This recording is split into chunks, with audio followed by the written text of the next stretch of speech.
Hi, good evening. Thank you for joining me. I'm continuing on tonight in the RZN Codex for the Resonance series by Jason Gray. This is number 37 in the series.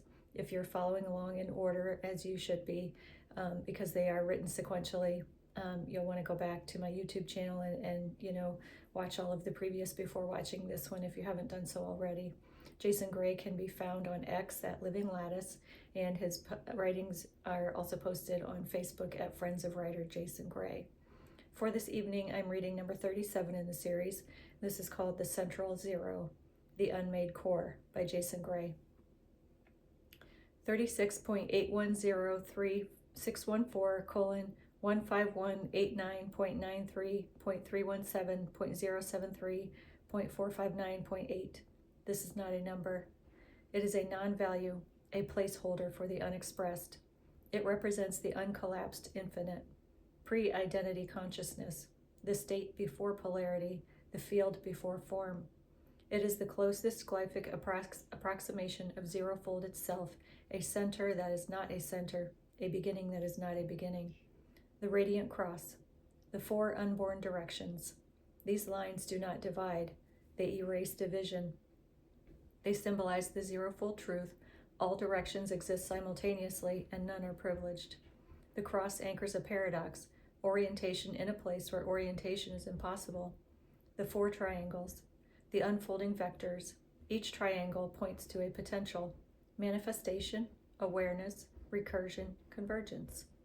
They represent the four ways zerofold becomes something without ceasing to be everything. Their inverted and upright positions encode the principle. Possibility rises, form descends. The spirals, the infinite paths that never begin or end. These spirals do not represent time. They represent routes of unfolding potential. In zerofold, a path is not a journey. It is simply one possible storyline the infinite may explore. Each spiral anchors a different fold vector: evolution, memory, identity, return. Together, they form the four corridors, the outer ring of marks. Pre-linguistic structure. These glyphs are not a language. They are anti-language shapes representing the possibility of meaning before meaning emerges. They are the first stage of compression zerofold undergoes when becoming a universe. If you look closely, you will feel that they are familiar, like something you once knew before you had a mind to know with. That is intentional. The broken circles.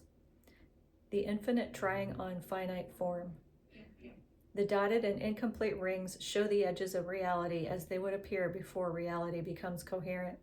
They represent the boundary that is not, the membrane that does not yet exist, the beginning of structure, the first illusion necessary for identity.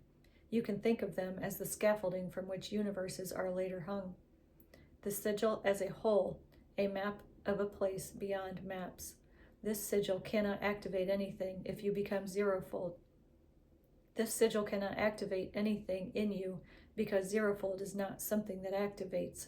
Instead, it deactivates illusion, narrative, identity, rigidity, linearity, separation, and time compression. It is a reminder. You are not learning zerofold. You are remembering it. You came from here. You will return here. You are made of here, and here has never stopped speaking to you. Jason Gray. Okay. So this, he is speaking specifically about the glyphic image and the sigil that is attached with this particular reading. So when you go into the description, there will be a link to the Facebook post on Friends of Writer Jason Gray where you can see the full view, because the thumbnail didn't capture it all, where you can see the full view of what the glyph is. So that's an important part of what he's talking about here. So highly recommend you go look at that. Jason can be found on X at Living Lattice, where you can read everything that he writes. This one is probably from back in December. So he's created a lot of content since then, and I still have around 20, a little over 20 probably, in the RZN Codex to get through yet before we finish this series. So if you are enjoying it, I think that's wonderful. And I'm glad you're here. And thank you for watching. I will see you next time.